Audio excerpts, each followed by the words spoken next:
జై శ్రీరామ్. ప్రతి సంవత్సరంలాగా ఈ సంవత్సరం కూడా భవ్యమైన శ్రీరామనవమి శోభయాత్ర మీ ఆశీర్వాదం వల్లనే సఫలమవుతుంది.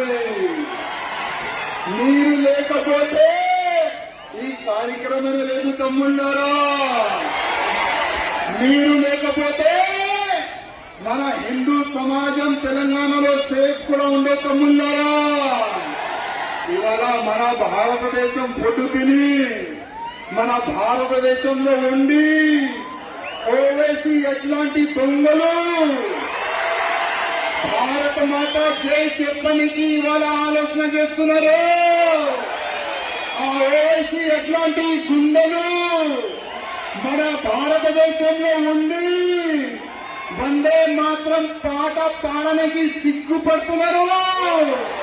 అట్లాంటి దొంగలకి మన తెలంగాణ నుంచి ఒక కుక్కని పెట్టాల్సిన ఒక బాక్స్, అట్లాంటి బాక్స్ లో పెట్టి ప్యాక్ చేసి పాకిస్తాన్ పంపిస్తామా లేదా? పాకిస్తాన్ పంపిస్తామా లేదా? అరే ఓవైసీ, నువ్వు గాని నీ తమ్ముడు గాని ఎవరైనా గాని మా భారతదేశంలో ఉండాలంటే జై శ్రీరామ్ భారత మాత చెప్పాల్సిందే.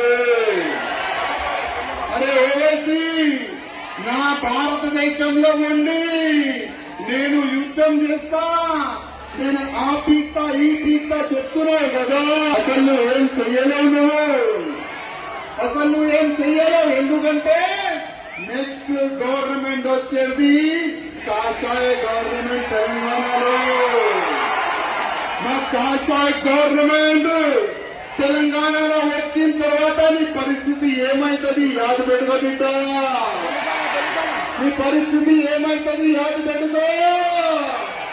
కింద బుల్లెట్ కొడితే పైకి వెళ్తుంది.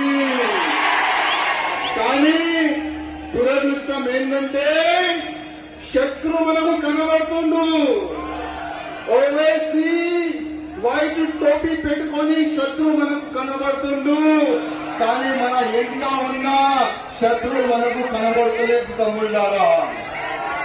మన హిందువులే మనకు శత్రువులు ఉన్నారు.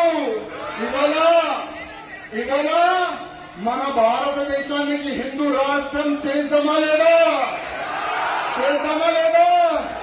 కానీ కొంతమంది కుక్కలు భారతదేశంలో ఉండి భారతదేశానికి హిందూ రాష్ట్రం ఎట్లా చేస్తాం చూసుకుందామనే వాళ్ళకి నేను చెప్తున్నా. ఈ రామ భక్తులు